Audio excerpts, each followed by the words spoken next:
다 같이 사도신경으로 우리 신앙 고백하시면서 부활주일 예배를 시작하겠습니다. 나는 전능하신 아버지 하나님, 천지의 창조주를 믿습니다. 나는 그의 유일하신 아들, 우리 주 예수 그리스도를 믿습니다. 그는 성령으로 잉태되어 동정녀 마리아에게서 나시고 본디오 빌라도에게 고난을 받아 십자가에 못 박혀 죽으시고 장사된 지 사흘 만에 죽은 자 가운데서 다시 살아나셨으며 하늘에 오르시어 전능하신 아버지 하나님 우편에 앉아 계시다가 거기로부터 살아있는 자와 죽은 자를 심판하러 오십니다. 나는 성령을 믿으며 거룩한 공교회와 성도의 교제와 죄를 용서받는 것과 몸의 부활과 영생을 믿습니다. 아멘. 이 땅 위에 오신 하나님의 본체 십자가에 달리사 우리 죄 사하셨네. 하나님이 그를 지극히 높여 모든 이름 위에 뛰어난 이름을 주사 우리 예수 이름 앞에 절하고 모든 입이 주를 시네. 영광 중에 오실 주를 보리라. 선포해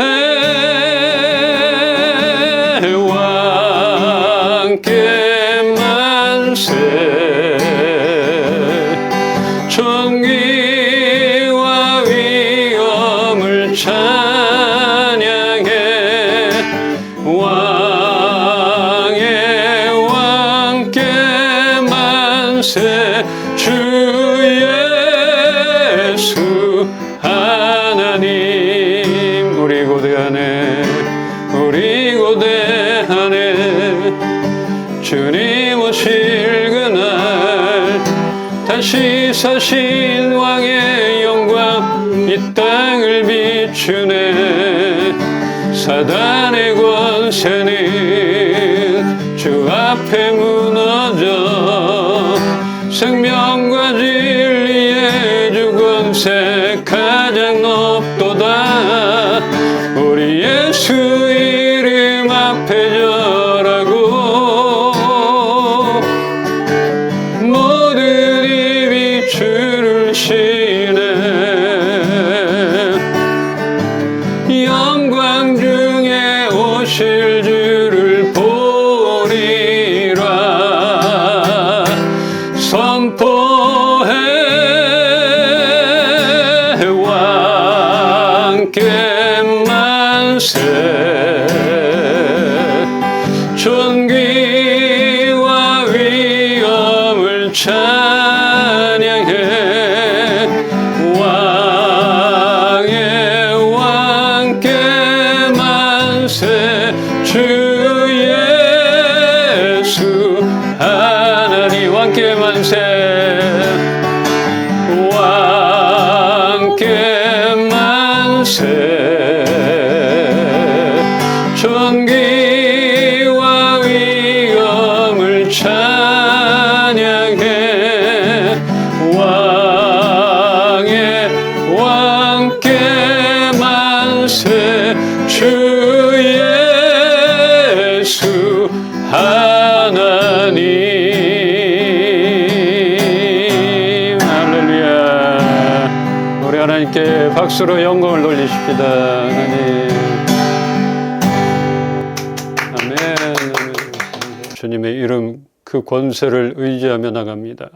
사탄 권세들 다 끊으시고 부활하신 이날을 우리가 기뻐하며 주님 앞에 머뭅니다. 오늘도 새로운 말씀으로 우리에게 다가와 주시고 새롭게 빚어 주시옵소서. 감사드리며 예수 그리스도 이름으로 기도합니다. 아멘. 아멘. 함께 볼 말씀 빌립보서 2장 9절로 11절 한 절씩 보겠습니다. 이러므로 하나님이 그를 지극히 높여 모든 이름 위에 뛰어난 이름을 주사 하늘에 있는 자들과 땅에 있는 자들과 땅 아래에 있는 자들로 모든 무릎을 예수의 이름에 꿇게 하시고 다 같이 보겠습니다. 모든 입으로 예수 그리스도를 주라 시인하여 하나님 아버지께 영광을 돌리게 하셨느니라. 아멘. 아멘. 예수님은 그 십자가라는 극도의 고통과 모멸을 겪으면서 사람들이 보기에 비참하게 죽임을 당하셨습니다. 그런데 아이러니하게 그때야 비로소 하나님이 그를 높이셨다는 것입니다. 9절에 이러므로 하나님이 그를 지극히 높여 그렇게 비참하게 죽으신 후, 참 아이러니하죠? 죽으면 끝나는 건데 이렇게 높이셨을 뿐 아니라 하늘에 있는 자들과 땅에 있는 자들과 땅 아래에 있는 자들, 무덤에 있는 자들까지도 모든 무릎을 예수의 이름에 꿇게 하시고 그를 믿고 입으로 시인하는 모든 사람들에게 영원한 생명을 주시는 그런 놀라운 권세를 주셨던 것입니다. 죽음으로 시작됐고 다시 살아남으로 그런 권세가 주어졌던 것이에요. 예수님께서는 본래 하나님과 같은 분이셨는데도 하나님의 자리에 있지 않으시고 오히려 자신을 온전히 비운 후에 종의 모습을 취하셔서 우리와 똑같은 사람이 되셨습니다. 이처럼 사람의 모습으로 이 땅에 오신 예수 그리스도께서는 자기를 완전히 낮추셔서 죽기까지 아버지 하나님께 순종하셨으니 그것이 바로 십자가로 나타난 것입니다. 십자가는 그것이에요. 고통뿐 아니라 그냥 고난 이것뿐 아니라 순종 그리고 높이시는 도구 그런 걸로 우리가 이해를 하면 됩니다. 이번 산불 후에 또 탄핵이 됐고 이제 산불은 많이 잊혀져 가는데 이번 산불 피해로 많은 사람들이 기부를 했어요.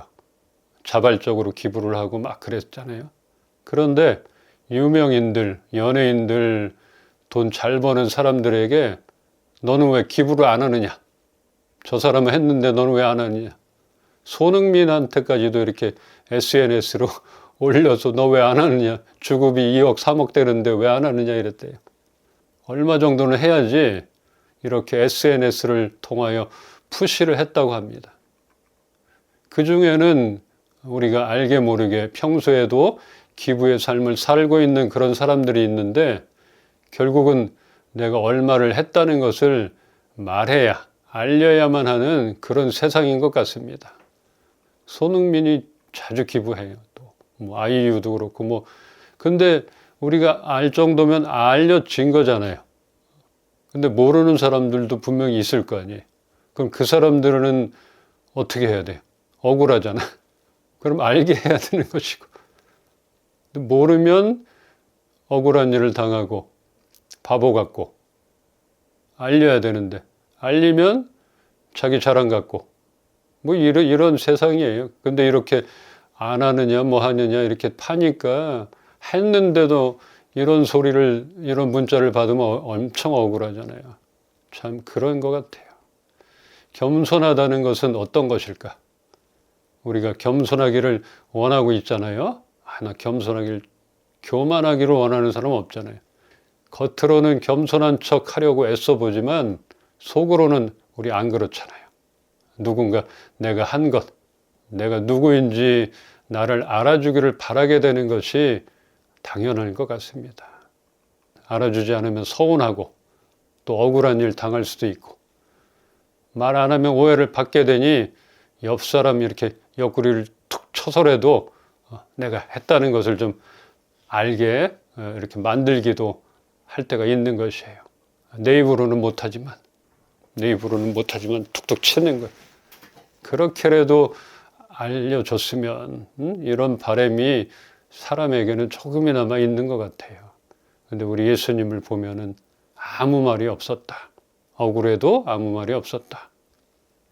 참 이렇게 되기가 어려운 것이고 또 부활하셨을 때 짠 살아났다 이것들아 이제 너희랑은 끝이다 이것도 아니죠.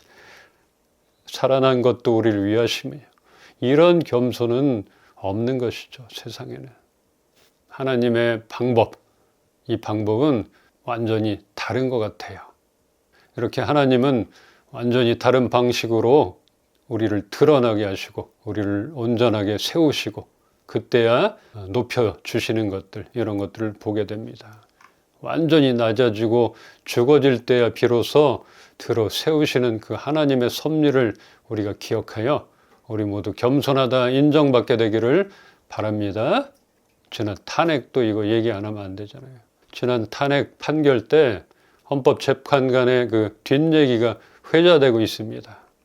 유튜브 참 대단한 것 같아요. 지난 것까지 다 나오니까 뭐 빼박이에요, 빼박.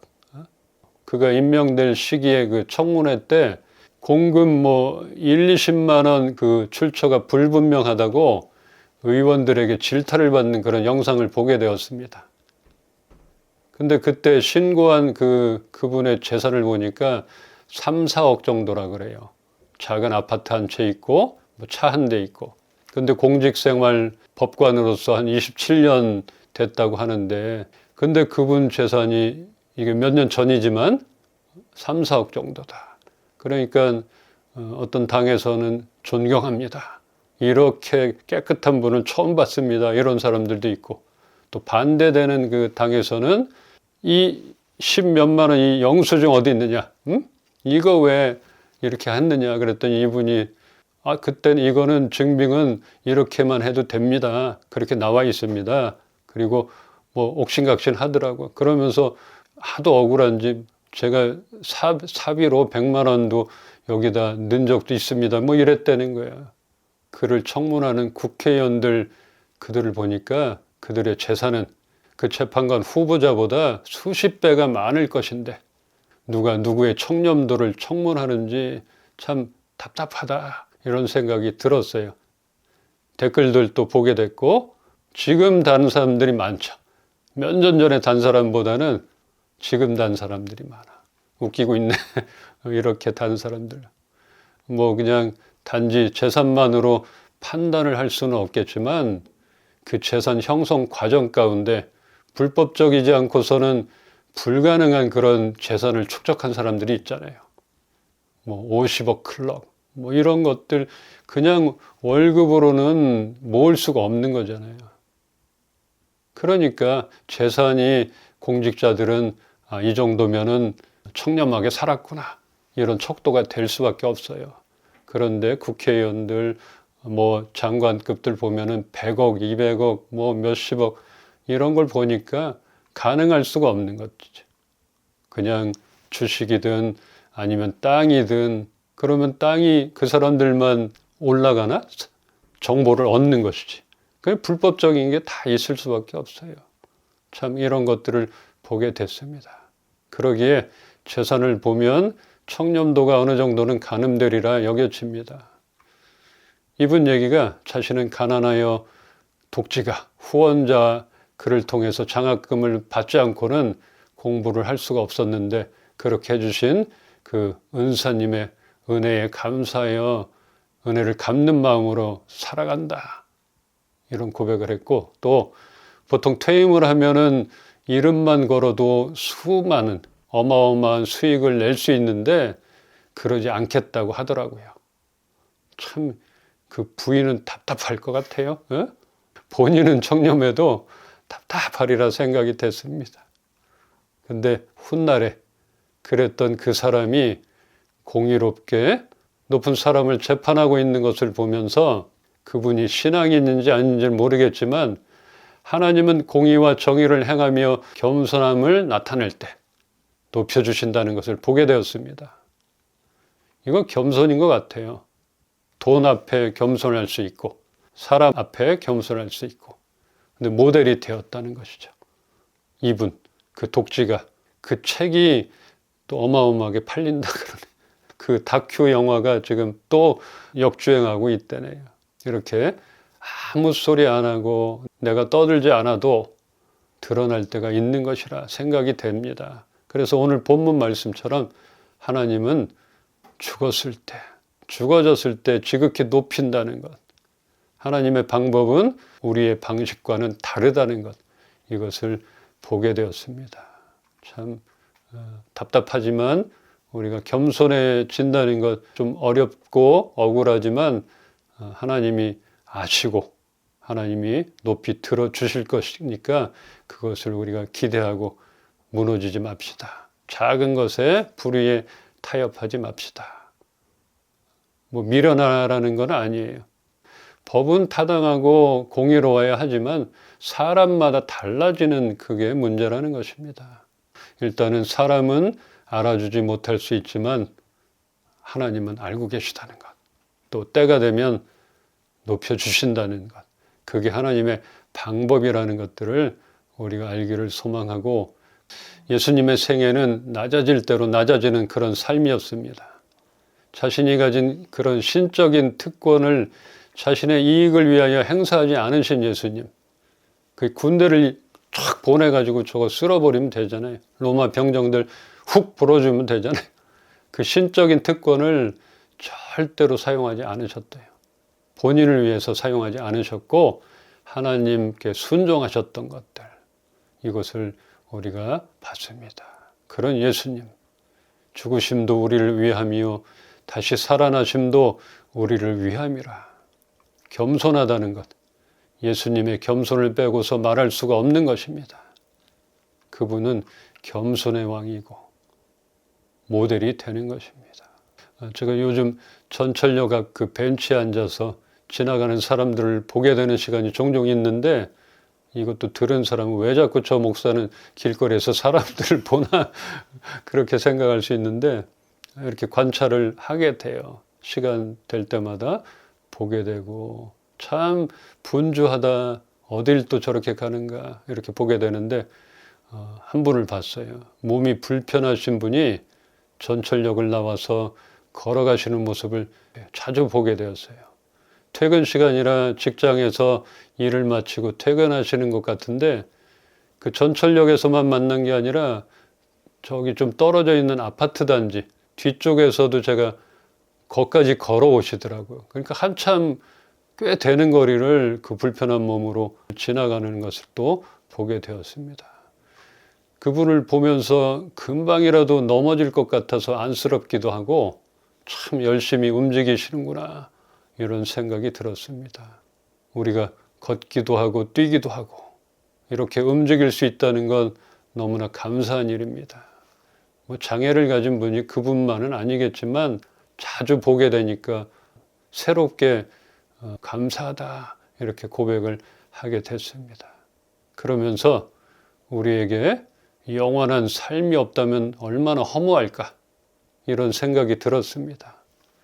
그냥 열심히 일하다가 죽고 끝나고 또 원치 않는 일을 하다가 죽고 끝나고 그렇게만 살다가 끝나는가.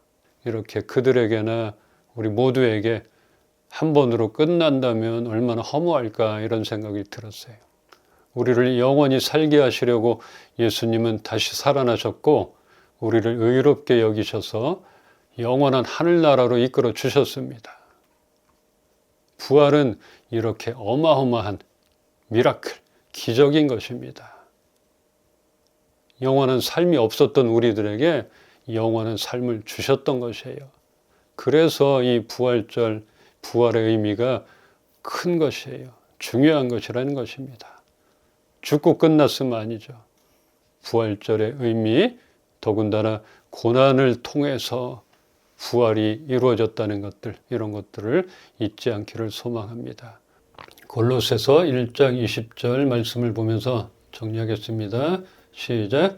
그의 십자가의 피로 화평을 이루사 만물 곧 땅에 있는 것들이나 하늘에 있는 것들이 그로 말미암아 자기와 화목하게 되기를 기뻐하심이라. 아멘. 아멘.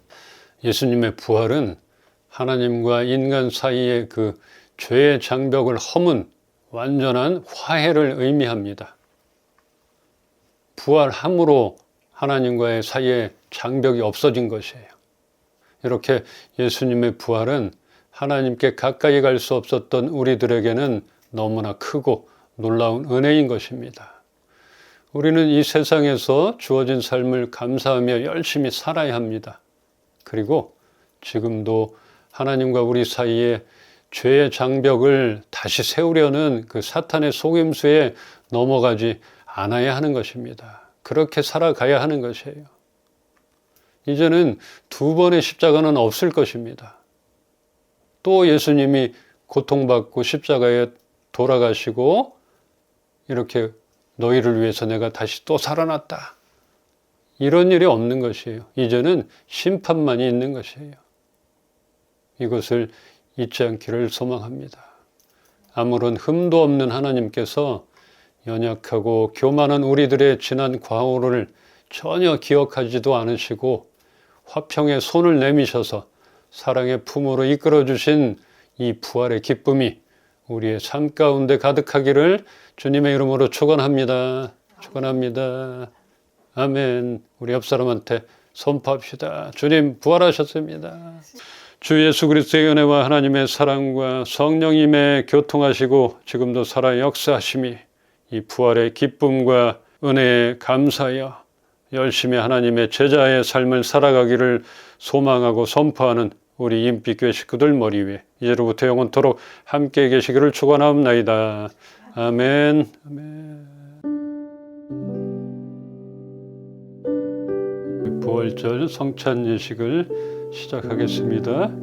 주 예수께서 잡히시던 밤에 떡을 가지사 축사하시고 떼어 이르시되 이것은 너희를 위하는 내 몸이니 이것을 행하며 나를 기념하라 하시고 식후에 또한 이와 같이 잔을 가지시고 이르시되 이 잔은 내 피로 세운 언약이니 이것을 행하며 마실 때마다 나를 기념하라 이렇게 하셨습니다. 우리가 기념하는 것이에요. 이것을 먹고 마실 때마다 예수님의 죽으심과 부활 의미를 기억하는 겁니다. 예수님의 몸을 생각하며 떡을 떼겠습니다. 이 떡은 예수님께서 자매님을 위하여 찢기신 몸입니다. 이 떡은 예수님께서 자매님을 위하여 찢기신 몸입니다. 그걸 기억하면서 함께 참여하겠습니다.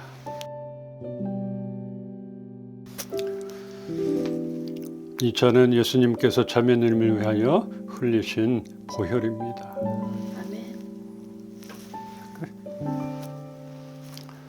이 잔은 예수님께서 자매를 위하여 흘리신 예수님의 보혈입니다. 예수님의 보혈을 기억하며 함께 참여합시다. 내가 진실로 진실로 너희에게 이르노니 인자의 살을 먹지 아니하고 인자의 피를 마시지 아니하면 너희 속에 생명이 없느니라. 내 살을 먹고 내 피를 마시는 자는 영생을 가졌고 마지막 날에 내가 그를 다시 살리리라. 이 부활을 기뻐하면서 우리 찬양하며 나가십시다. 주 하나님 독생자 예수 날 위하여 오시었네. 내 모든 죄 다 사시고 죽음에서 부활하신 나의 구세주 살아계신 주 나의 참된 소망 걱정 근심 전혀 없네. 사랑의 주내 갈 길 인도하니 내 모든 삶의 기쁨 늘 충만